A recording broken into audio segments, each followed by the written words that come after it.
परम सौभाग्य है आपका भी और मेरा भी कि हमको कथा कहने और सुनने का अवसर समय समय पर मिल रहा है। इस बहती हुई चलचाल की जिंदगी में यहाँ तो भैया अपने अपने परिवार के अलावा किसी को किसी से मतलब नहीं पड़ा है अब। और कोरोना हुआ है जब से तो सब और दूर हो गए और दूर हो गए और दूर हो गए। इतने ज्यादा मतलबी हो गए लोग, बच्चे बच्चियां, लड़के लड़कियां, माता पिता को पूछने तक राजी नहीं है अपनी जिंदगी अपनी लाइफ के बारे में। खुद को ही लाइफ पार्टनर, खुद को ही लाइफ स्टैंडर्ड बना रहे। अरे जिन्होंने लाइफ लाइन लिखी है वो माता पिता हैं, जिन्होंने लाइफ लाइन पर रंग भरा है वो गुरु माता है। उनके बगैर अपनी लाइफ को आगे ले जाओगे तो आगे चल के 4 चौराहे पर रास्ते हैं, उन रास्तों पर ही अटक जाओगे, आगे बढ़ नहीं सकोगे, आगे जाओगे नहीं, वहीं रुक जाओगे।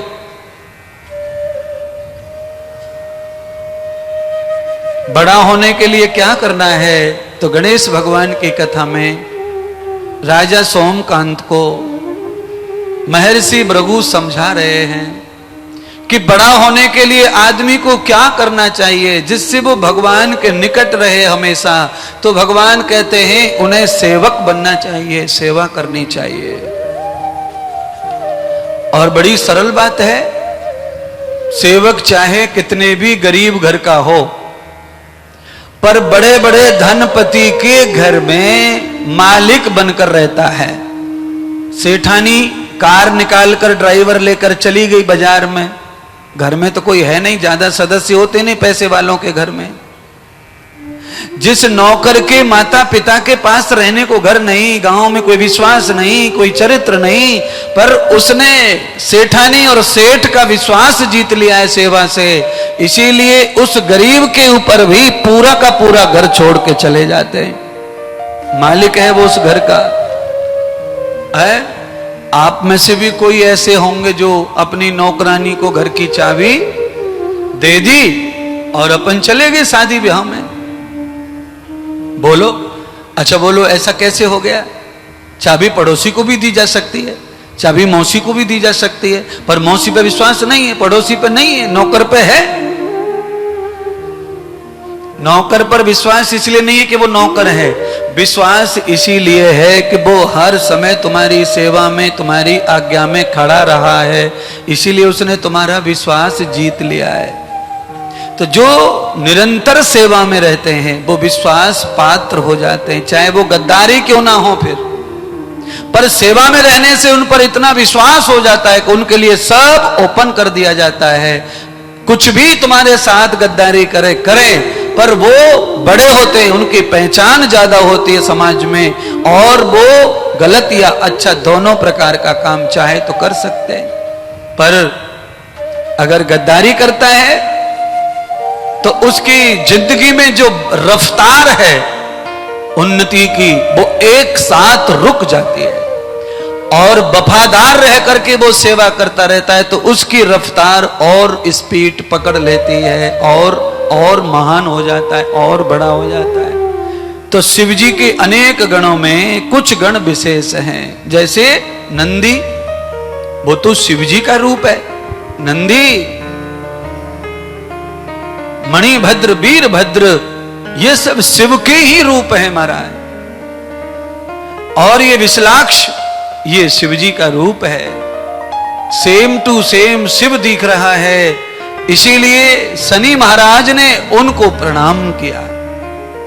अब देखो, मैं अगर चाहता तो दबी प्रणाम करवा दिया था शनि महाराज का, मैं चाहता तो कथा जब ही सुना देता, आगे बढ़ा देता, पर ना। कथा सुनाने का मतलब केवल कथा पूरी करना नहीं है, कथा सुनाने का मतलब है उसकी महिमा को समझाना, समझना। मैं भी वही चाहता हूं कि आप भी ऐसे ही सेवक बने, अपने माता के, पिता के, घर वालों के, अपने बड़ों के, अपने राष्ट्र के, अपने गुरु के। आपको जहां भी हित लगे वहां पर आप ऐसे सेवक बने कि आप उत्तर उत्तर उत्तर उत्तर परिचित और बड़े होते चले जाएं। सेवा से बहुत ज्यादा परिचय बढ़ता है, सेवा से बहुत यश मिलता है, सेवा से बहुत बड़म्पन भी मिलता है। आदमी को शीघ्र विकास प्राप्त होता है बड़म्पन का, और वो मैं चाहता हूं आप सबको प्राप्त हो जाए। जो भी कथा सुन रहे हैं यहां या टीवी पर, मोबाइल पर, उनमें सेवक भाव पैदा हो और वो बड़े हो जाएं, परिचित हो जाएं, जगत प्रसिद्ध हो जाएं।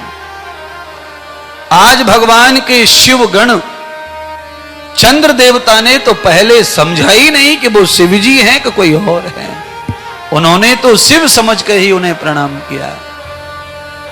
हे कैलाशपति, मैं सूर्य पुत्र आपके लाला के दर्शन करने आया हूं, जगत माता पार्वती के दर्शन को आया हूं। विशालाक्ष ने कहा, देखो शनिदेव, मैं शिव नहीं, मैं शिव गण हूं, और जब तक माता पार्वती की अनुमति नहीं मिलेगी मैं तब तक तुम्हें अंदर जाने नहीं दूंगा। आप यहां ठहरो, ये अतिथि कक्ष है, यहां बैठिए। पर आपको मैं वार्निंग देता हूं, चेतावनी देता हूं, मेरे अंदर जाने के बाद मेरे पीछे पीछे चुपचाप आ मत जाना। यहां बैठिए, माता श्री की अनुमति होने पर ही आप अंदर जाइए, मैं रोक नहीं रहा आपको। आप जाएं, पर मुझे उनकी सेवा का मौका मिला है तो मेरा अधिकार है, मुझे जो अनुमति, जो गाइडलाइंस दी गई हैं, मैं उनका पालन करना चाहता हूं। शनि महाराज इंतजार करते रहे दरवाजे पर। विशालाक्ष गए, माता पार्वती को बताया कि हे माते, सूर्य पुत्र शनि आए हैं आपका दर्शन करने, लाला का दर्शन करने। माता पार्वती ने कहा, सूर्य पुत्र शनि, उनकी बड़ी महिमा सुनी है, और उनके बारे में कहते हैं कि वो सूर्य पुत्र है, धर्मराज के भाई हैं, यमुना जी के भाई हैं, ऐसे महान परिवार के सदस्य हैं, तो आने दो, उनसे मुझे मिलने में कोई तकलीफ नहीं है। आए। भगवान शिवगण ने आकर के शनि को कहा, जाइए महाराज, आपको अनुमति मिल गई है, आप दर्शन कीजिए। शनि देवता अंदर माता पार्वती के महल की ओर बढ़े। माता पार्वती के महल में पहुंचे। माता पार्वती अपने लाला को गोद में छुपा करके आसन पर विराजमान है, और चंद्र देवता जाकर के नीचे को गर्दन करके खड़े हैं और दर्शन के लिए हाथ जोड़कर प्रार्थना कर रहे हैं। हे मातेश्री, मैं शनिदेव आपका और आपके पुत्र का दर्शन करना चाहता हूं, मुझे दर्शन कराओ। माता पार्वती ने कहा, शनिदेव आप तो मेरे निकट खड़े हैं और मैं तो आपके सामने खड़ी हूं, और मेरा बालक भी आपके सामने मेरी गोद में है, तो आप मेरा दर्शन कर रहे हैं, तो साथ में क्या मेरे बालक का दर्शन नहीं हो रहा मेरी गोद में? तो आप बालक का भी दर्शन करो और मेरा भी दर्शन करो। मैंने आपको दर्शन के लिए आमंत्रित किया है। शनि देव ने कहा, माता श्री मैं नीचे की ओर दर्शन कर रहा हूं, मैं आपका और आपके लाला का दर्शन नहीं कर रहा हूं। तो करो ना, मैंने ना कहा। तो माता पार्वती, मैं दर्शन इसलिए नहीं करना चाह रहा हूं, आपकी अनुमति चाहता हूं। मैं आपको बताना चाहता हूं कि मेरी दृष्टि में दोष है। मेरी दृष्टि जिस पर पड़ेगी उसका कुछ अच्छा होने वाला नहीं है। तो मैं डर रहा हूं, कहीं मेरी दृष्टि आप और आपके लाला पर पड़ गई तो आप तो महान तपस्वी हैं, आप मेरी दृष्टि से व्यथित नहीं होंगी, पर आपकी गोद में जो बालक है उस बालक के ऊपर दृष्टि का क्या प्रभाव होगा ये नहीं पता। इसलिए हे माता पार्वती, मुझे कृपा करके आदेश करो मैं क्या करूं, पर मेरी अभिलाषा है कि मैं आपके लाला का दर्शन करूं। माता पार्वती ने कहा, बच्चे जो भी तुम्हारी दृष्टि में कुछ होगा खराब बराब वो होगा, पर आए हो ना मेरे द्वार में तो कुछ नहीं होगा, जाने दो, तुम तो दर्शन करो। माता पार्वती ने बड़ा हृदय रख करके शनि देव को आज्ञा दे दी, और शनि देव ने जैसे ही भगवान गणेश को देखा, दृष्टि पड़ी, और दृष्टि पड़ते ही भगवान गणेश का सिर छेदित हो गया, और सिर गौलोक में जाकर के भगवान गणेश का सिर गौलोक में चला गया, और माता पार्वती की गोद में केवल धड़ रह गया। पूरे के पूरे आंगन में खून की धारा बहने लगी। अब तो माता पार्वती बहुत ज्यादा विलाप करने लगी, रोने लगी।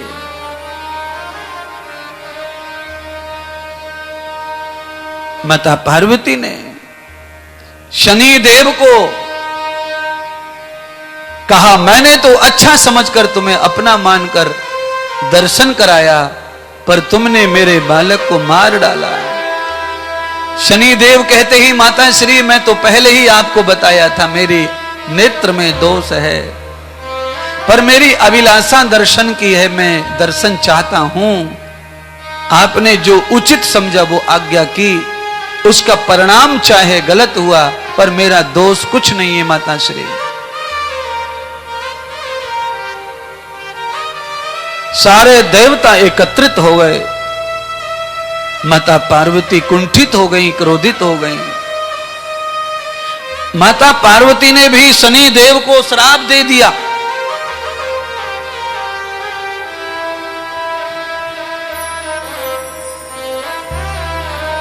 और ये श्राप दे दिया कि तुम्हारे नेत्र का दोष भी मिट जाएगा, तब भी संसार में जब तक सूर्य रहेगा तब तक दुनिया में तुम्हारे अंदर जगत दोष को ही देखता रहेगा। अब तो शनि परेशान, माता पार्वती क्रोधित हो गई, और ब्रह्मा आ गए, विष्णु आ गए, महादेव आ गए, सब देवता इंद्र आदि आ गए। कैलाश में माहौल पूरा बिगड़ गया। अब चारों ओर एक ही बात फैली है कि अब क्या किया जाए, क्या किया जाए। सूर्य देवता आए, धर्मराज आए, यमदूत आए, सबने शनि देव का साथ दिया और कहा, महादेव माता पार्वती का ये दोष है, ये गलती है। माता पार्वती ने निरपराध शनि को श्राप दे दिया है। शनि का दोष कहां था? शनि देव दर्शन करना चाहते हैं तो दुनिया का कौन अभागा ऐसा है जो गणेश का दर्शन नहीं चाहेगा? पर माता पार्वती की अनुमति के बगैर नहीं और छुपा के दर्शन नहीं किया। शनि ने तो माता पार्वती को बताया कि मेरे दृष्टि में दोष है, मां बताओ मैं क्या करूं, दर्शन करूं या ना करूं। बंधुओं, कोई कोई लोग जो है ना छुपा के दर्शन कर लेते हैं। कई माता बहना ऐसी हैं जो दर्शन के लायक समय नहीं चल रहा है उनका, उसमें भी वो दर्शन कर लेती हैं और किसी को पता भी नहीं चलने देती हैं। ऐसी पोजीशन में गुड्डी, सुनीता, ललिता को नहीं पता चलता है, पर पता चलने वाले को पता चल जाता है। वह दोष का काम है तो उसमें दोष लगेगा। कई पुरुष भी दर्शन कर लेते हैं, मन भी खराब है, दृष्टि भी खराब है, तंबाकू खा रखी है, दारू पी रखी है और प्रणाम कर लिया। लोगों ने रोका, नहीं रुके, कर लिया और बताया भी नहीं कि हम दारू पी के आए हैं, कि अंडा खा के आए हैं, कि हम ये गंदा करके आए हैं, कि हम धंधा करके आए हैं, प्रणाम कर लेते हैं। तो इस तरह का जो प्रणाम है ये दोष और पाप से भरा हुआ है। इसमें प्रणाम का फल कम और प्रणाम करने का पाप ज्यादा लगता है। इसीलिए हमारे सनातन संस्कृति में प्रणाम करने से पहले मुंह धोना, हाथ धोना, पैर धोना, ये सब नियम है। इसीलिए आपने देखा होगा, आप किसी गुरुद्वारे जाएंगे तो गुरुद्वारे में घुसने से पहले देहरी पर पानी भरा रहता है। क्यों? क्योंकि गुरुद्वारे में भगवान की पूजा नहीं है, वहां गुरुदेव की पूजा है। तो अब बताओ कितनी मन मर्यादा है। बालों को अशुद्ध माना गया है, सिर के बाल अशुद्ध माने गए हैं, क्योंकि नाखून में, सिर के बालों में प्रत्येक क्षण मैल प्रकट होता है। नाखून और बाल निरंतर अंदर से बाहर की ओर आते हैं। कहां से आते हैं? अंदर से बाहर की ओर आते हैं। और शरीर में से जो अंग पल पल क्षण क्षण बढ़ता है, वो अंग जो होता है वो अशुद्ध माना जाता है। इसीलिए गुरुद्वारे में बाल को भी बांधा जाता है। गुरुद्वारे में, गुरुद्वारे को मानने वाले लोग मृत्यु पर्यंत कभी बाल कटवाते नहीं हैं। क्यों नहीं कटवाते बताओ? बाल कटेंगे, कटेंगे तो टुकड़े होंगे, टुकड़े होंगे तो कहीं जाएंगे, जाएंगे तो उड़ेंगे, उड़ेंगे तो अपवित्रता फैलेगी। इसीलिए ये परंपरा है, बड़ी शुद्ध परंपरा है, बड़ी नित्य परंपरा है।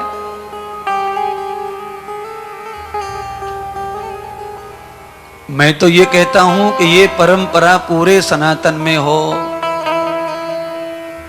सब जगह हो। ये तो बहुत उत्तम परंपरा है, श्रेष्ठ परंपरा है। हमारे ऋषि, महर्षि, मुनि, संत, त्यागी जब ज्यादा तपस्या कर लेते हैं तब उनके बाल जटाएं बनते हैं, तब उनके बाल बड़े होते हैं महाराज। ये भी एक तपस्या है। बड़े बड़े बालों में रहना भी तपस्या है महाराज। ऐसे मामूली काम नहीं है ये। एक लंबी जिम्मेदारी है। बाल बड़े हो जाएं तो माता बहनों की अलग सी जिम्मेदारी है। अब तो चलो मॉडर्न जमाना है, पर पुराने जमाने में तो बाल धोने के लिए भी तिथि निकलती थी। तिथि, कौन सी तिथि में बाल धोना महिला को, कौन सी तिथि में चोटी खोलनी है और चोटी बांधनी है, ये भी पूछ पूछ के होता था। बालों की इतनी अहमियत है जिंदगी में। अब मॉडर्न होने के कारण सब चीजों पे प्रतिबंध हो गया, सब चीज खत्म हो गई। जाने दीजिए, चलो जरूरत के हिसाब से नहाओ धोओ, बालों को जो करना है करो। पर अब बात आ जाती है तो फिर कुछ बातें तो अच्छी भी कहनी पड़ती हैं, कुछ पुरानी कहनी पड़ती हैं, कुछ परंपराएं भी जिंदा रखने के लिए उनको भी कहना पड़ता है, उनको भी कहना पड़ता है। अब आप ये कहेंगे कुछ अच्छी बात, मतलब फिर क्या बुरी बात भी सुनाते हो आप? तो हाँ, बुरी भी सुनानी पड़ती है एक आध। बुरी बात क्या सुनाते हो महात्मा? बुरी बात, प्रवचन में जो बुरा नाम लिया जाता है वो बुरी बात है। जैसे मैं कहता हूं अंडा, मांस, दारू, शराब, चोरी, पाप, ये बुरी शब्द हैं, इनको भी यहां बोला जाता है। अगर इनको यहां नहीं बोला जाए तो फिर हम कथा सुनते सुनते कुछ भी नहीं सीखेंगे, क्योंकि हम डरेंगे नहीं तो सीखेंगे नहीं। जो डरता है पढ़ते समय वो सीखता है, जो डरता नहीं पढ़ते समय वो कुछ भी सीखता नहीं है। अच्छा, आप लोगों ने ये अनुभव किया है कि नहीं है? आप ही समझ लो, आप में से कोई होगा जो स्कूल में नहीं डरता होगा टीचर से, किसी से, तो वो पढ़ता भी नहीं। और जिसको फेल होने का डर है, टीचर का डर है, नंबर कम आने का डर है, माता पिता का डर है, समाज में क्या कहेंगे डर है, तो वो खूब पढ़ाई करता है और वो पढ़ जाता है। तो वो डर जो है वो बना रहना चाहिए भगवान के प्रति, उन्नति के प्रति और अपने गुरुदेव के प्रति। वो डर का जो माहौल है वो आपको उन्नति के पथ पर ले जाता है, शिक्षा के पथ पर ले जाता है। और जब आपका अपने ही पुजारी इष्ट से, अपने ही देवता से डर समाप्त हो जाता है तो आप खड़े खड़े शैतान हो सकते हैं। आपका दिमाग कितना भी भयंकर बुराई को पकड़ सकता है। जिसके मन में डर खत्म हो गया ना गुरु के प्रति, भगवान के प्रति, तो वो शैतान बन सकता है। उसके विचार धूर्त हो सकते हैं, उसके विचारों में विनाश पैदा हो सकता है, अपना भी और किसी और का भी। डर हमेशा अच्छा रहता है बंधुओं, आप ध्यान रखना। डर बुरी चीज नहीं है, डर अच्छा रहता है। आदमी जितना भी डरता है इन चीजों से जिनका नाम लिया मैंने, वो उत्तम डर है, उससे उन्नति होती है। डरना कहां नहीं चाहिए। अगर कभी देश के लिए मरना पड़े वहां मत डरो। कभी ऐसा मौसम आ जाए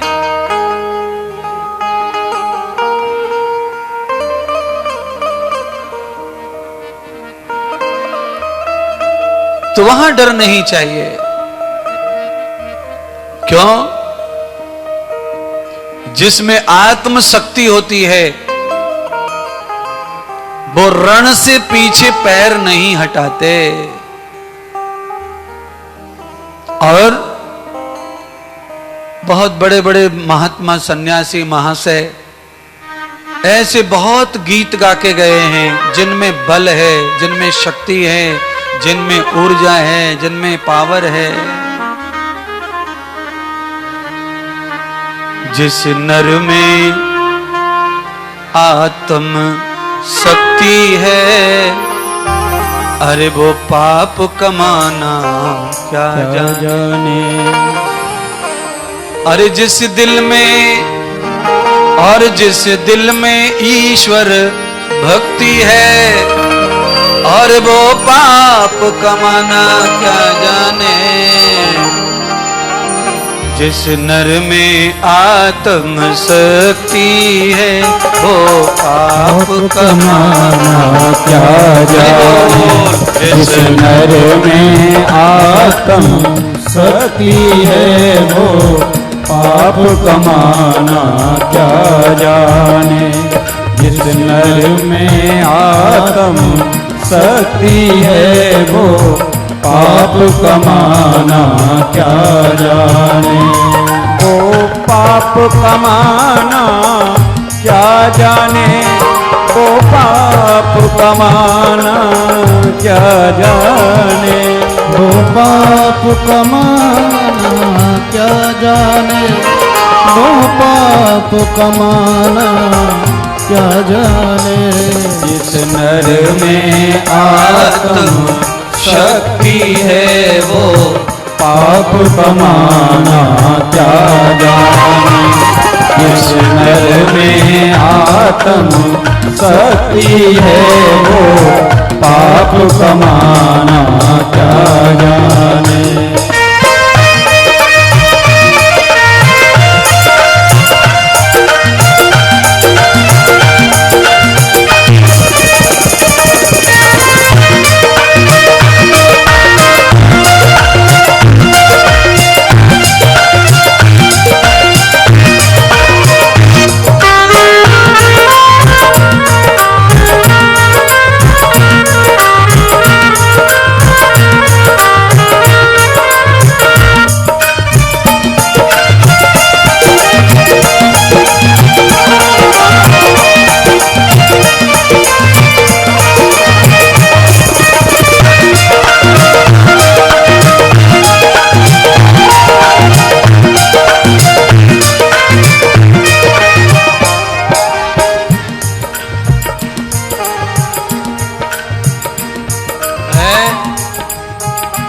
आगे के आदमी से पीछे लास्ट वाला भी दिख रहा है फ्रेम में।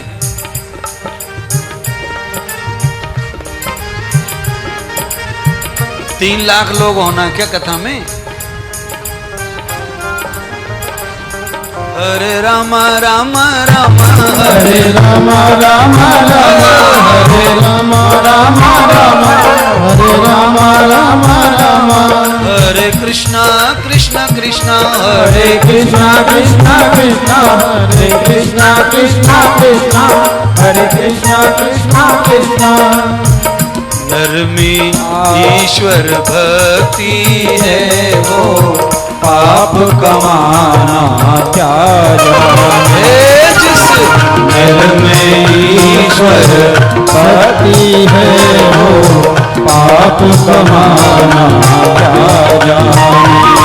जिस नर में ईश्वर भक्ति है वो पाप कमाना क्या जाने।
आत्म शक्ति है वो, शीश झुकाना क्या जाने।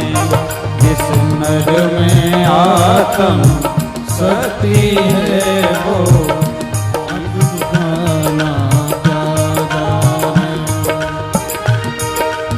शीश झुकाना क्या जाने, वो कदम हटाना क्या जाने। वो कदम हटाना क्या जाने। वो पाप कमाना क्या जाने।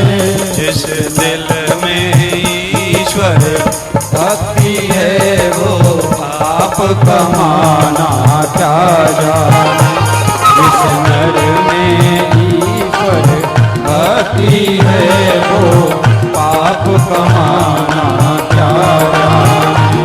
जिस नर में ईश्वर भक्ति है वो, पाप कमाना क्या जाने। सतगुरुदेव भगवान की जय हो। गणेश महापुराण पुराण की जय हो। ईश्वर की भक्ति का मतलब है पाप मुक्त होना। जिनमें परमात्मा के प्रति लगन है, प्रेम है, श्रद्धा है, वो भैया बहुत डरते पाप करने से। और जो वैसे ढोंगी नाटकी हैं, उनको पाप का कोई भय नहीं है, क्योंकि उनके हृदय आंगन में, उनके दिल में भक्ति भगवान की नहीं है, तो उनको कोई लेना देना नहीं है पाप क्या और पुण्य क्या। माता पार्वती ने श्राप दे दिया शनिदेव को। शनिदेव के पक्ष में खड़े हो गए कुछ देवता कि माता पार्वती ने ठीक नहीं किया। जब शनिदेव का कोई दोष है ही नहीं, कोई काम शनिदेव ने अपनी मर्जी से किया नहीं, दर्शन मांगे, घर आए, अंदर आके भी दर्शन बच्चे का लिया नहीं, क्योंकि बच्चे का नुकसान हो सकता था। माता पार्वती आपने बड़े दिल से जब कहा, तब शनि ने दृष्टि डाली।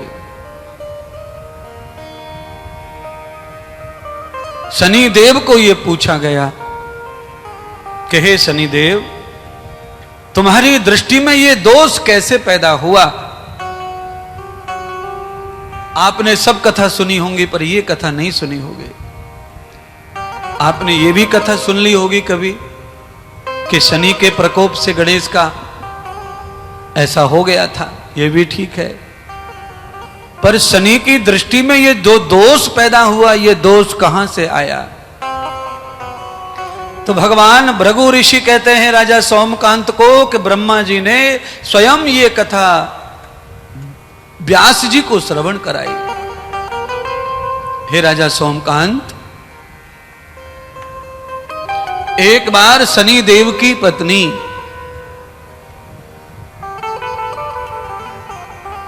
ऋतुगामी हो गई। शनिदेव की पत्नी को मासिक धर्म आया, और जब ऋतु समय आया तो ऋतु समय पूरा हो गया, स्नान ध्यान कर लिया। तो शनिदेव की पत्नी के 16 श्रृंगार सज धज करके वो चाहती थी कि मैं अब पति मिलन करूं और एक उत्तम संतान को जन्म दूं। शनिदेव चाहते नहीं थे, शनिदेव तपस्या करना चाहते थे, और तपस्या शनिदेव पहले से कर भी रहे थे। पत्नी भी उनकी लंबे समय से तपस्या ही कर रही थी, पर आज पत्नी ने निश्चय कर लिया, ऋतुगामी हुई और नहा धो के श्रृंगार किए तो उनके शरीर में उत्तेजना पैदा हुई। तो मानसिक रूप से मिलन का जब दिमाग उनका हुआ तो पति के पास गई, और रात्रि में पति के पास जाकर के पति को जगाया और ये कहा कि मैं ऋतु स्नान करके आई हूं और मेरा भाव है कि आप मुझसे मिलन करें, मुझे सुख प्रदान करें। शनि देव ने अपनी पत्नी की ओर देखा नहीं,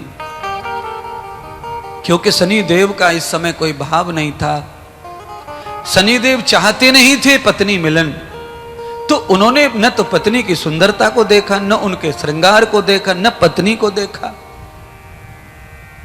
पत्नी ने काफी देर शनि देव को प्रार्थना की, काफी देर मनाया कि मैं आपकी पत्नी हूं और मैंने कभी आपसे ये बात नहीं कही जो आज कह रही हूं। आप साधक हैं, तपस्वी हैं, आप महान भी हैं, मेरे लिए आप अच्छे पति हैं, पर मैंने भी तपस्या आपके साथ की है। पर स्त्री होने के नाते मुझे गर्भ धारण करना है, ये समाज मुझे टोकेगा, आप मिलन कीजिए। शनि देव ने अपनी पत्नी के बार बार प्रार्थना करने पर भी जब बात नहीं मानी और पत्नी ने यह कहा कि ठीक है, आपकी इच्छा नहीं है तो हम आगे करेंगे, पर कम से कम मेरी तरफ देखो तो सही। शनि देव ने पत्नी की तरफ फिर भी नहीं देखा। अब तो पत्नी ने छूट भी दे दी कि आप मेरे साथ मिलन मत करो, आप जब चाहिए तब करो, पर कम से कम मुझे देखो तो सही। इतने वर्षों के बाद मैं आपके समक्ष आई हूं, मैंने खुद को श्रृंगार से पत्नी को सजाया है, मैं खुद सज के आई हूं। एक बार मुझे देखो, एक बार मुझे देखो, हंसो, मेरी प्रशंसा करो। तो शनिदेव प्रशंसा खूब करते हैं पत्नी की, पर दृष्टि नहीं करते। तब पत्नी क्रोधित हो गई। और देखिए, स्त्री के अंदर जितनी महानता है उसमें कहीं कहीं ऐसे दोष भी हैं कि अगर स्त्री के मन जैसा सब नहीं हुआ तो वो इतनी चिढ़ जाती है कि कितना भी बड़ा नुकसान कर देगी। चिढ़ का बहुत बुरा हाल है, फिर वो आगे पीछे दाएं बाएं कुछ नहीं सोचती है और कितना खतरनाक स्टेप उठा लेती है कि स्त्रियों की आत्महत्या करने की जनसंख्या ज्यादा है, वो कुछ नहीं सोचती। 4-4, 5-5 बच्चों को लेके अग्नि में स्वाह हो जा रहे हैं। रोज फोन, रोज वो आते टीवी पे मैसेज, समाचार, 3 बच्चों को लेके मर गई, 4 बच्चों को लेके मूत गई, फलाना हो गया, ढिकाना हो गया। ये क्या है? ये क्रोध में चिड़चिड़ापन। चिड़ में आदमी, स्त्री जो है विवेक खो देती है और वो आगे का पीछे का परिणाम भी खो देती है, क्योंकि वो भोले हृदय की होती है। इस कारण बहुत बड़ा नुकसान हो सकता है। शनिदेव की पत्नी चिढ़ गई और चिढ़ गई तो शनिदेव की पत्नी ने अपने ही पति को श्राप दे दिया और श्राप दे दिया कि तुमने मुझे नहीं देखा और मेरी इच्छा पूरी नहीं की, इसलिए हे शनिदेव, मैं तुम्हें आज ये श्राप देती हूं कि जब भी तुम इन दृष्टि से, इन आंखों से किसी को पहली बार देखोगे, उसका नाश हो जाएगा, उसका उत्थान नहीं होगा, उसका जीवन खत्म हो जाएगा। तुम्हारी दृष्टि किसी को भी ना देखे, मैं तुम्हें ऐसा मजबूर कर दूंगी और तुम किसी को देखोगे तो उसका पतन हो जाएगा, उसकी मौत हो जाएगी। अच्छे अच्छे प्यार वाले लोगों की भी दृष्टि खराब रहती है। कभी कभी आदमी को बुखार चढ़ जाता नजर लग जाए तो, पत्थर में भी, दीवार में भी शीशे टूट जाते नजर से महाराज। ये दृष्टि, अब दृष्टि जिसकी खराब है वो आदमी खराब नहीं होता, ये ध्यान रखना। जन्म जन्मों के कोई श्राप, जन्म जन्मों के कोई चीजें जुड़ी हैं हमारे जीवन से। अब आप मेरे को नजर लगा दो तो मैं आपको खराब मानूं तो ये अच्छी बात नहीं है। भगवान को रोज नजर लगती थी गोपियों की, और गोपियों को भगवान गले लगा लेते थे, सिर पे बिठा लिया था, भक्ति दे दी, पति का दर्जा दे दिया और नजर लगाती। नजर लगाने का अर्थ कोई बुरा व्यक्ति नहीं है, अच्छे व्यक्ति की नजर पड़ जाने से नुकसान हो सकता है। शनि देव सूर्य पुत्र हैं और ग्रही पुत्र हैं, ग्रही देवता हैं। ग्रही देवता बिना बुलाए हमारे घर में रहते शनि देव, इनका नाम है ग्रही देवता। कोई भी देवता बिना पधारे घर में रहता तो कितने भैया स्वाभिमानहीन है, उनको स्वाभिमान भी नहीं चाहिए, सम्मान भी नहीं चाहिए, पूजा पाठ भी नहीं चाहिए। वो ग्रही देवता है, वो हमेशा ग्रहों में रहते हैं।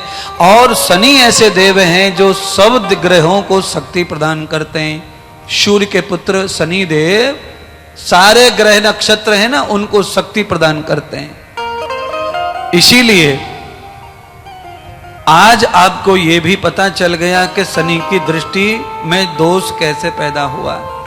शनि का कोई दोष नहीं है। शनि की आंखों में, दृष्टि में पत्नी ने क्रोध में आकर के उन्हें श्राप दे दिया कि तुम जिस भी व्यक्ति को देख लोगे पहली नजर में, वो आदमी खत्म हो जाएगा, वो दुनिया में रहेगा ही नहीं, उसको बचाना मुश्किल हो जाएगा, जिस पे तुम्हारी कुदृष्टि पड़ जाएगी।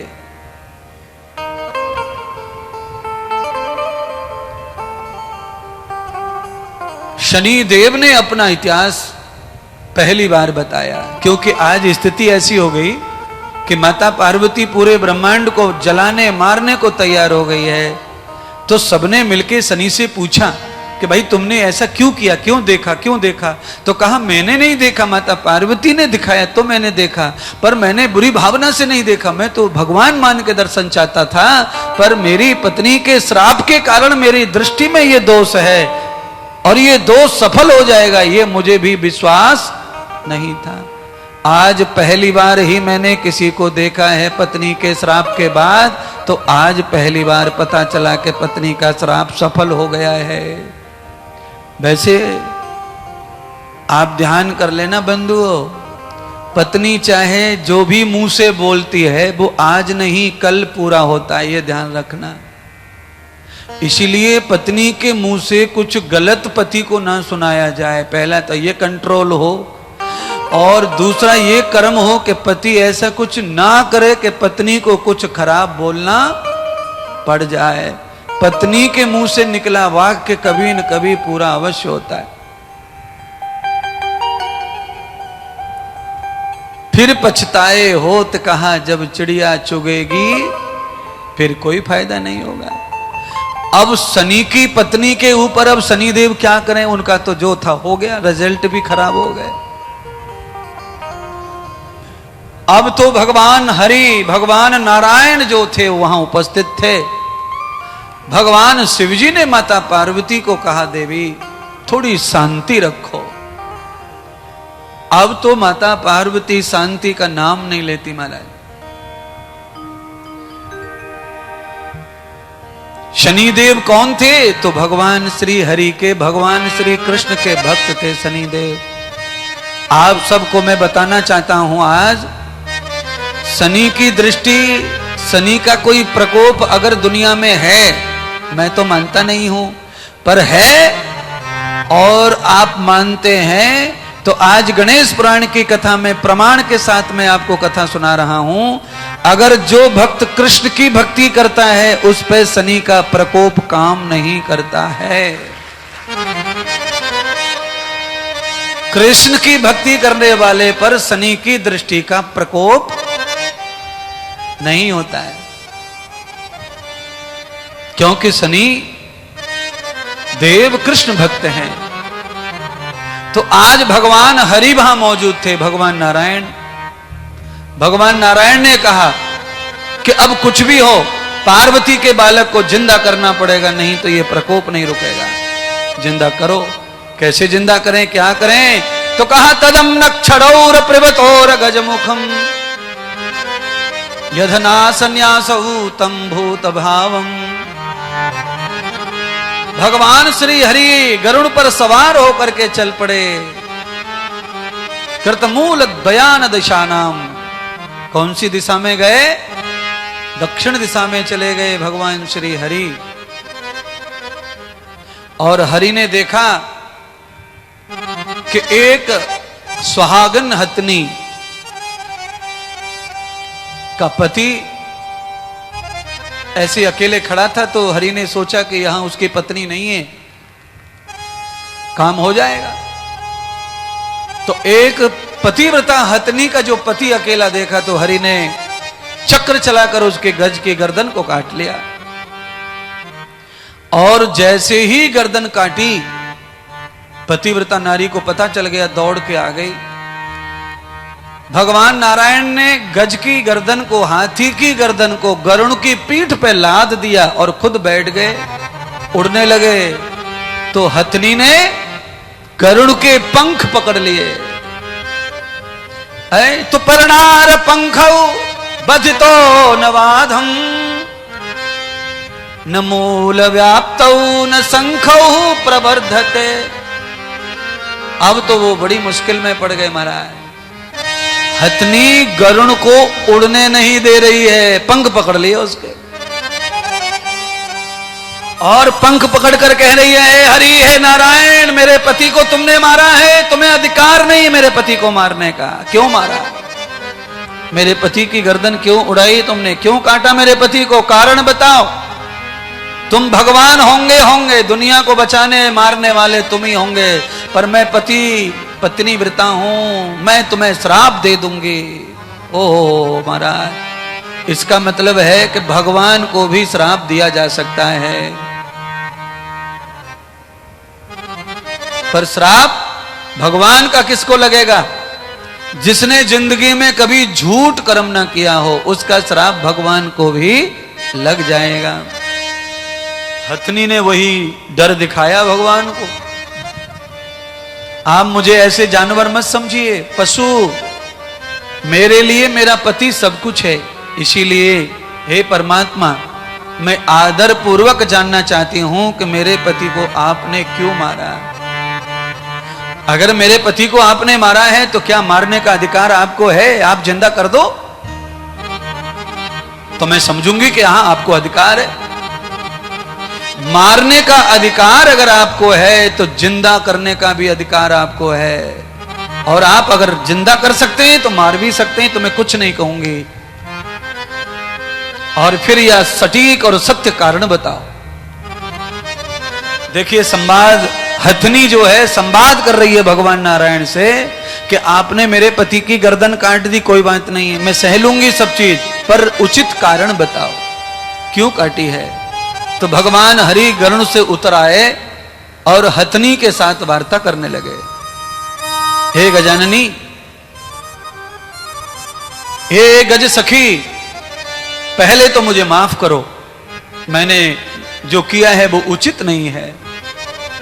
मुझे तुम्हारे पति को मारने का कोई अधिकार नहीं है, पर मैंने तुम्हारे पति को इसलिए मार दिया, उसकी गर्दन उतार ली है कि एक विशेष कारण आ पड़ा है। तुम्हारे अकेले पति के मर जाने की वजह से पूरे राष्ट्र का, पूरे ब्रह्मांड की रक्षा हो सकती है, इसीलिए मैंने तुम्हारे पति की गर्दन ली है। और ऐसे समझ लो तुम्हारे पति ने जगत को बचाने के लिए बलिदान दे दिया हो। हथनी कहने लगी, मेरे ही पति का बलिदान क्यों? दुनिया में क्या कमी है जानवरों की? जाओ, ऐसे ऐसे हाथी हैं दुनिया में जिनके बाल गोपाल नहीं, जिनकी पत्नी नहीं, जो ब्रह्मचारी घूम रहे हैं, जाओ उनकी गर्दन काट दो और मेरे पति को जिंदा करो, मैं नहीं छोड़ूंगी तुमको। तुम छुपा रहे हो, अभी असली कारण नहीं बता रहे हो। सारे जगत का उद्धार करने वाले, सारे जगत का कल्याण करने वाले, सारे जगत की बचाव करने वाले, अरे मेरे पति को क्यों मारा ये तो बताओ। सारे जगत का उद्धार हो या कल्याण हो या मत हो, मुझे कोई लेना देना नहीं है, मुझे मेरा पति चाहिए। भगवान हरि परेशान हो गए, अब क्या करें। अगर पति को जिंदा कर दिया, हाथी को जिंदा कर दिया, तो गणेश उधर जिंदा रहने वाले नहीं है, पार्वती सबको जिंदा नहीं छोड़ेंगी। पार्वती से सब डर रहे देवता, ब्रह्मा विष्णु डर रहे महाराज। क्यों? पार्वती किस विध करवट लेंगी, वो क्या सोच के क्या बोलेंगी, क्या करेंगी किसके साथ, कोई पता नहीं महाराज। क्यों? डिपेंड करता है मूड पर, स्त्री का मूड क्या है। और आप गारंटी से समझ लो, 40-30 साल से लगातार कोई स्त्री पति से पिट रही हो और एक दिन खाली मूड चेंज करके पति से ना पिटे और पति को पीट दे, वो दिन आखिरी होगा पति का पीटने वाला। जिंदगी में दोबारा पति हाथ नहीं उठा सकता है। इतना जो है सामर्थ्य स्त्री में पाया जाता है। इसीलिए यथा मूलस्य धर्मो प्रपन्नः, जितना धर्म और शास्त्र अनुमति दें उतना ही स्त्री को तकलीफ दो शास्त्र के अनुसार। दो ही मत। अगर देना है तकलीफ तो शास्त्र अनुसार, दंड देना है शास्त्र अनुसार। जो सबको दंड का अधिकार है, सबको समय पर जरूरत के हिसाब से, कर्म के हिसाब से दंड मिलना है, मिलते रहे।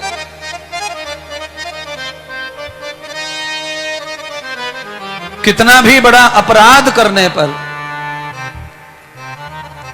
स्त्री को पीठ पर ही मारने का अधिकार है। जहां चाहे वहां नहीं मारते। और आदमी क्रोध में आ जाता है तो स्त्री को मारते मारते नीचे पटक लेता है। और फिर ये नहीं उसे होश रहता कि नाक में लग रही है, कि कान में लग रही है, कि पेट में लग रही है, कि कहां लग रही है, कि कहां किडनी फेल होंगी, कि लीवर फटेगा ना। धाए बांध के लात घूसा जो दे देवा के फ्री हो जाता है। ये मैं नहीं कह रहा हूं, ये मेरे को अनुभव है, पढ़ाई की है उसका।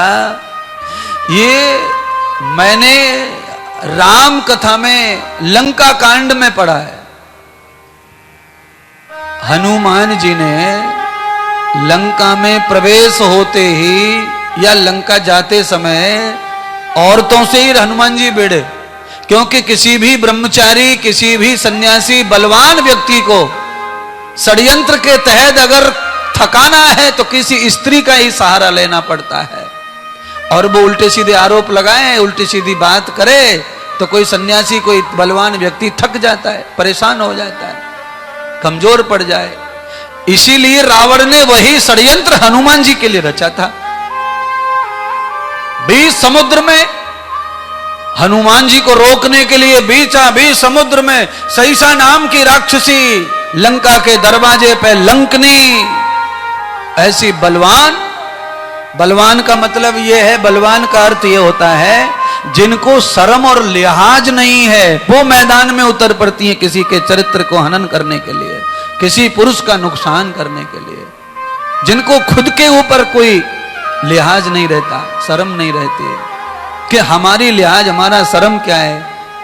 ऐसा होगा तो परिवार, खानदान सब मुश्किल में पड़ जाएगा। इन सब चीजों को जो चप्पल के नीचे दबा के इसके ऊपर चढ़ जाते हैं, तो रावण के खरीदे हुए दूत हैं ये। पैसे से रावण ने माया से खरीद कर राक्षसनियों को हनुमान का तप व्रत मंजिल मार्ग रोकने के लिए खड़ा किया था महाराज।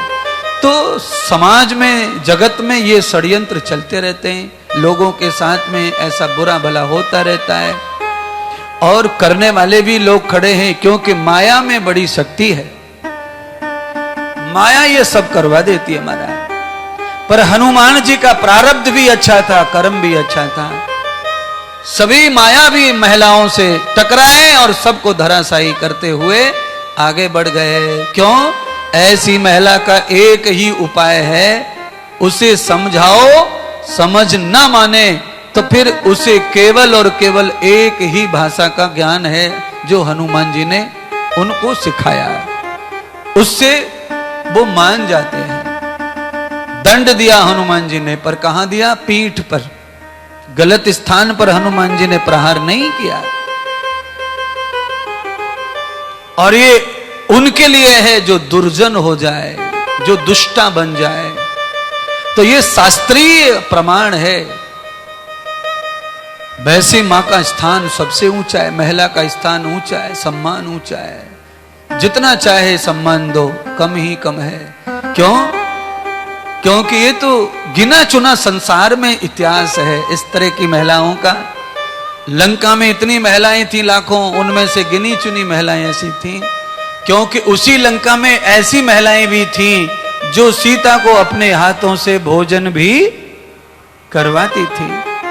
रावण के डर से सीता रात भर सोती नहीं थी, तो महिलाएं सीता के पास जाकर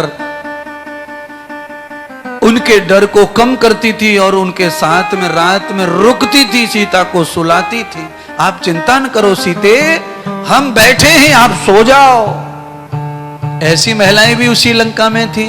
इसीलिए जगत में खराब लोग बहुत कम होते हैं और अच्छे लोग ज्यादा होते हैं। समाज में बुराई बहुत कम है, अच्छाई बहुत ज्यादा है। दिखाई पड़े वो अलग बात है, पर अच्छाई से संसार चलता है, बुराई से तो संसार का भी नाश हो जाता है। सदगुरु कहते हैं, हे राजा सोमकांत, आज उस गजनिनी गजेंद्र की धर्मिणी हथनी ने भगवान हरि को जाने नहीं दिया। मेरे पति को जिंदा करो, मुझे नहीं पड़ी है किसी के पुत्र को जिंदा करने के। कहा, अरे देवी, भगवान शिव के बालक के ऊपर संकट आया है। माता पार्वती जगत जननी है, उनके पुत्र के शनि के प्रकोप से, शनि की दृष्टि से गर्दन का छिद्रण हो गया है और केवल गजराज की ही गर्दन से उनको प्राण मिल सकते हैं, इसीलिए हमें तुम्हारे पति का बलिदान चाहिए। हथनी ने कहा, नहीं, अगर आपको गणेश को यानी कि पार्वती के पुत्र को भी जिंदा करना है तो जाओ, पहले मेरे पति को जिंदा करो। जब आप जिंदा करते ही हैं मरे को, तो मेरे पति को जिंदा करो पहले। पार्वती का पुत्र मर गया है ना, उसको जिंदा करना चाहते हो, जिंदा करते हो, तो पहले मेरे पति को करो, क्योंकि यहां से शुरुआत होगी तुम्हारे चमत्कार की। अब तो भगवान नारायण बड़े परेशान, क्या करें क्या ना करें। तो गजराज की पत्नी को आश्वासन दिया, गरुड़ को वहीं छोड़ा विश्वास के लिए, और भगवान हरि जंगल में दूसरी दिशा में चले गए। और एक हाथी ऐसा भी मिल गया जो कुमारा था, ब्रह्मचारी था। भगवान नारायण ने हाथी की अनुमति लेकर के उसके गर्दन को काट करके पहले आकर के हाथी की गर्दन को जोड़ करके हाथी को जीवित किया, गरुड़ से उतार करके गर्दन जोड़ी। हथनी ने गरुड़ को छोड़ा और भगवान नारायण दूसरे हाथी की गर्दन लेकर के कैलाश पर पधारे। और फिर सब देवताओं ने अपनी शक्ति से, अपने जो भी उस काल में विज्ञान होगा उस विज्ञान के मार्फत, उस विज्ञान के तरीके से भगवान श्री गणेश के ऊपर गर्दन का स्तवन किया। तो यहां पर भगवान सोमकांत को कह रहे हैं कि जैसे ही गणेश गजराज की मूर्ति को लेकर के, गर्दन को लेकर के स्थापित हुए, तो उनकी आंखें खुली और आंख खोलकर आंख टमटमाने लगे और अपनी माता को ढूंढने लगे, कहां है मां। पर मां पार्वती वहां मौजूद नहीं थी। उस समय पार्वती शोक में जा चुके थे।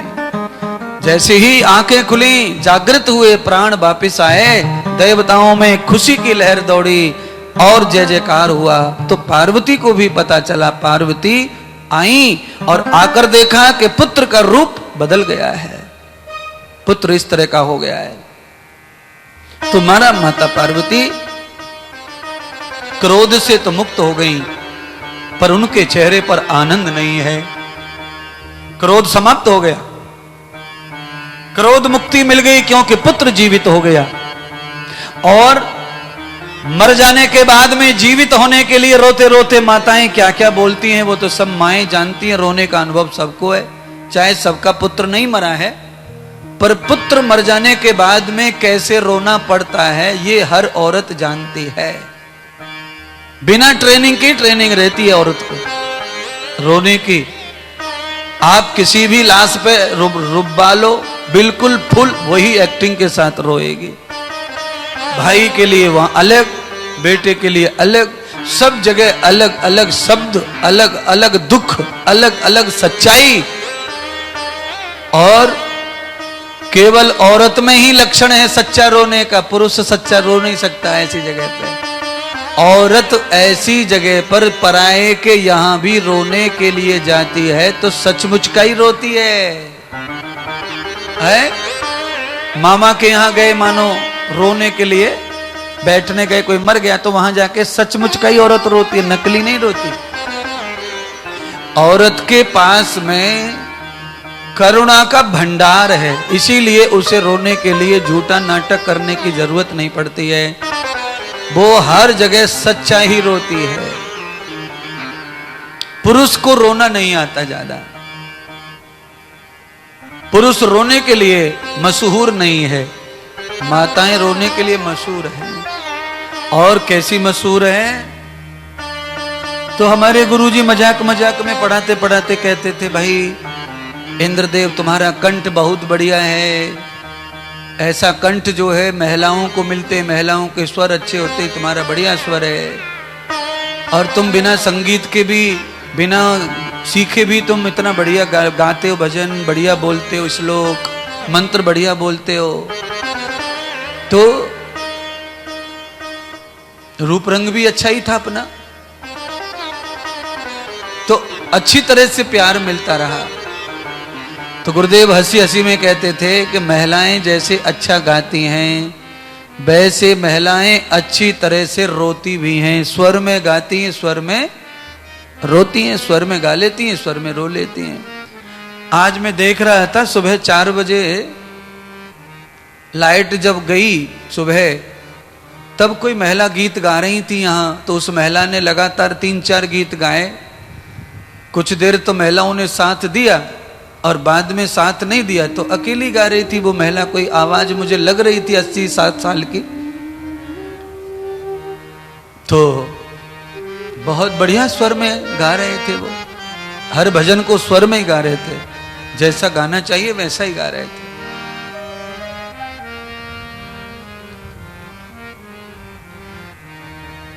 तो आज माता पार्वती को प्रसन्न करने के लिए सब देवता माता पार्वती की प्रार्थना कर रहे हैं। और सारे देवता माता पार्वती को कह रहे हैं, पार्वती हे देवी, अब तुम्हारे चेहरे पर आनंद होना चाहिए, क्योंकि तुम्हारे लाला जिंदा हो गए, जीवित हो गए।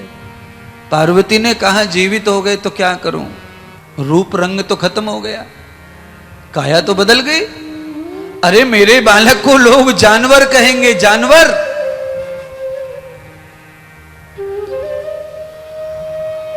और 60-70% बालक जो है जानवर ही आजकल होते हैं। मनुष्य के बालक जानवर है। मैं नहीं कह रहा, ये तो आप ही लोग अपने मुंह से कहते हैं अपने बच्चे को, है क्या कहते हैं बताओ? 20% मैंने छोड़ दिया, 80%। 20% में कोई होंगे ऐसे जो अपने बच्चे को नहीं कहते होंगे तू कुत्ता है, तू फलाना है, तू नालायक है, तू जानवर हो गया है, तुझे अक्ल नहीं है। तो 20 में जो लोग नहीं है वो अपने को 20 में मान लो, और जो लोग 80 में आते हैं वो अनुभवी होंगे, जीवन में कहा हुआ तो भूलते नहीं है। तो आप समझ गए। तो माता पार्वती ने भी अपने बालक को कहा कि ये तो जानवर दिख रहा है, इसको दुनिया कैसे मानेगी। तब ब्रह्मा विष्णु महेश इंद्र आदि समस्त देवताओं ने, चंद्रमा, सूर्य, धर्मराज, सभी देवताओं ने माता पार्वती के खुशी के लिए अपनी शक्तियों की समर्पण कर दिया भगवान गजानन को। और भगवान गणेश को अग्र पूजक, देव पूजक, मूल पूजक बनाकर सब देवताओं ने उनकी पूजा की। और तब माता पार्वती से कहा, माता पार्वती अब आप प्रसन्न हो गई हैं तो अब शनि देव को भी क्षमा कर दीजिए। शनि देव को देखो कैसे मुरझा गए, शनि देव कैसे परेशान है। अरे भाई पार्वती जी, शनि बहुत शांत और सरल देवता हैं, और शनि ऐसे देवता हैं कि सारे ग्रहों के सेवा करते हैं, सब ग्रहों की सेवा करते हैं, सबकी रक्षा करते हैं, ऐसे देवता शनि हैं। अब माता पार्वती आप प्रसन्न हो गई हैं तो शनि को माफ कर दीजिए, अब शनि देव को भी प्रसन्न कर दीजिए। तब माता पार्वती ने कहा, जाओ, मेरे मुख से निकला हुआ जो श्राप है वो तो कभी वापस होगा नहीं, पर हे वत्स, हे शनि देव, मैं तुम्हें माफ करते हुए ये कहती हूं कि जाओ, अब तुम चिरंजीवी रहो, जब तक सूरज चांद रहेंगे तब तक तुम्हारा कभी भी नाश नहीं होगा।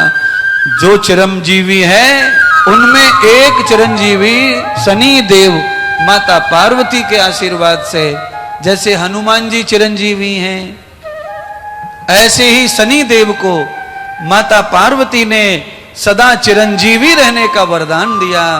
आप सब लोगों को कहना चाहता हूं, अगर कोई माता सच्चे हृदय से माफ कर दे और वो ये कहे चिरंजीवी रहो, तो समझ लेना तुम भी चिरंजीवी हो, तुम्हारा भी फिर नाश नहीं होगा। इतना आशीर्वाद है मां की भावना में, मां की विचारधारा में।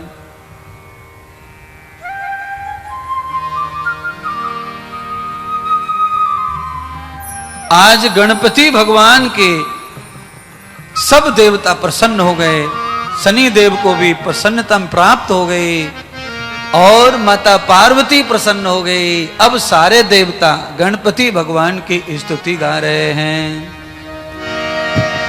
जहाँ विराजे विघ्न विनाशक, जहाँ विराजे विघ्न विनाशक, और है रही जय जयकार हे प्रभु जी, ले चलो पल्ली पार हो प्रभु जी, ले चले पल्ली पार हो प्रभु जी, ले चले पल्ली पार हो गणपति, ले चले पल्ली पार। जहाँ विराजे विघ्न विनाशक, जहाँ विराजे विघ्न विनाशक, हो जहाँ विराजे विघ्न विनाशक, जहाँ विराजे विघ्न विनाशक, है रही जय जयकार हो गणपति, कर दो पल्ली हो गणपति, ले चले पल्ली पार हो प्रभु जी, कर दो पल्ली पार, गजानन कर दो फल से पार।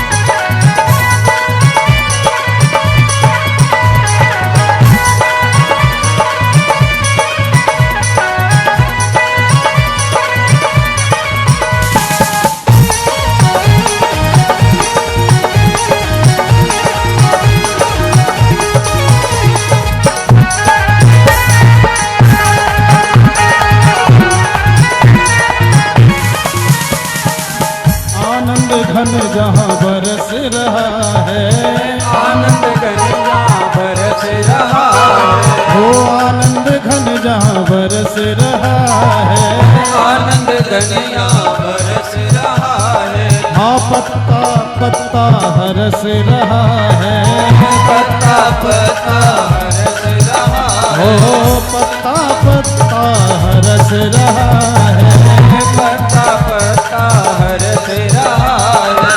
मेरे गणपति मेरे माझी, मेरे गणपति मेरी माझी, कर दो भव से पार हो गणपति, कर दो भव से पार हो प्रभु जी, कर दो भव से पार हो गजानन, कर दो भव से पार हो गणपति, कर दो भव से पार। जहाँ विराजे विघ्न विनाशक, जहाँ विराजे विघ्न विनाशक, है रही जय जयकार हो गणपति, कर दो भव से गजानन, कर दो भव से पार हो गणपति, कर दो भव से पार, गजानन कर दो भव से पार।